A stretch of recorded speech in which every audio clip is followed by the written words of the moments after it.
অবশেষে তারল্য সংকটে ভুগতে থাকা ব্যাংকগুলোকে বাঁচাতে বাংলাদেশ ব্যাংক বিকল্প তহবিলের কথা ভাবছে।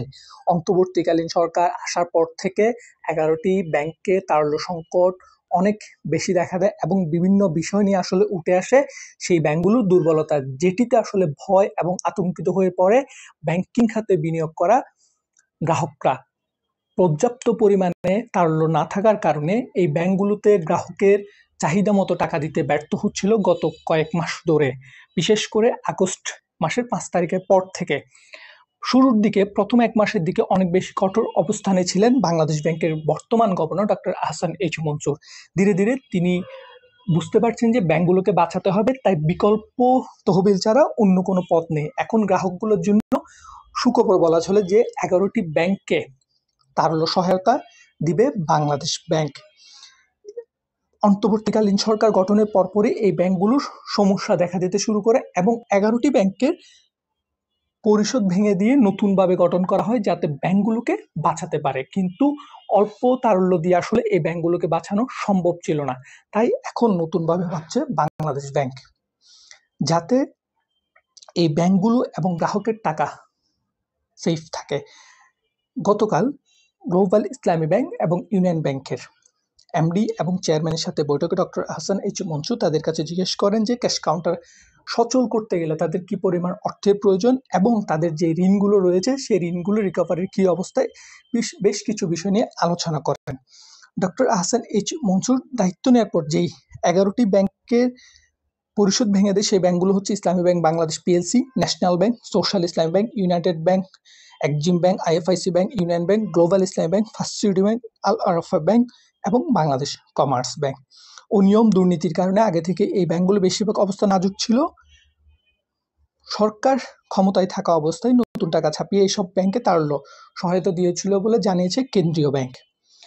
এখন এই যে ব্যাংকগুলোর তারল্য সংকট রয়েছে, বিকল্প তারল্য দিয়ে তাদেরকে সহায়তা করে গ্রাহকদের টাকা সেভ করবে এবং এই ব্যাংকগুলো আবার ঘুরে দাঁড়াবে সেই আশায় আমরা ব্যক্ত করছি। বাংলাদেশ ব্যাংকের নাম অপ্রকাশে রাখার সত্ত্বে বাংলাদেশ ব্যাংকের একজন দায়িত্বশীল কর্মকর্তা জানান, কেন্দ্রীয় ব্যাংকের গ্যারান্টি সত্ত্বেও তারল্য উদ্ধৃত দিতে ব্যাংকগুলোকে টাকা ধার দিতে গড়িমসি করছে। আবার ধার দেওয়ার প্রক্রিয়া দৃঢ় হওয়ায় কারণে ব্যাংকগুলোর সংকট উত্তরণে তা কার্যকর ভূমিকা রাখতে পারছে। এই পরিস্থিতিতে কেন্দ্রীয় ব্যাংকের পক্ষ থেকে বিশেষ তহবিল গঠনের পরিকল্পনা করা হচ্ছে। পর্ষদ ভেঙে দেওয়ার সবচেয়ে বেশি তারল্য সংকটের চলছে first security Islami bank, union bank, global Islami bank, social Islami bank, national bank, Exim bank ও ইসলামী ব্যাংক বাংলাদেশ পিএলসি। এই ব্যাংকগুলো থেকে গ্রাহকরা চাহিদা মতো অর্থ পাচ্ছে না। কিছু ব্যাংকের এটিএম বুথ, আরটিজিএস ও এনপিএসবি সেবাও বন্ধ রয়েছে। গভর্নরের সাথে গতকাল বৈঠক নেওয়ার পর গ্লোবাল ইসলামী ব্যাংকের চেয়ারম্যান মোহাম্মদ নুরুল আমিন জানতে চাইলে বণিক বার্তাকে তিনি জানান, গভর্নরের পক্ষ থেকে ব্যাংকের সামগ্রিক পরিস্থিতি ও আগামী দিনের পরিকল্পনা সম্পর্কে জানতে চাওয়া হয়।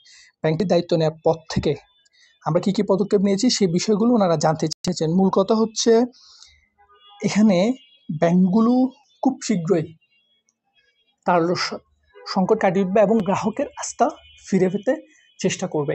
কেননা এই সহায়তা অনেক বড়, কারণ এতদিন হচ্ছে ১০০-২০০ কোটি টাকা দিয়েছিল, যে টাকাটা আসলে পর্যাপ্ত নয় বলা চলে। কেননা একটি ব্যাংকের যে পরিমাণ ঘাটতি, যে পরিমাণ তারল্য সংকট, সেখানে ১০০ কোটি ৩০০ কোটি টাকা আসলে কোনো টাকাই ওখানে না, সেখানে লাগবে বিশাল অঙ্কের টাকা। যেমন হচ্ছে ফার্স্ট সিকিউরিটি ইসলামী ব্যাংকও টাকা প্রদান করা হয়েছে।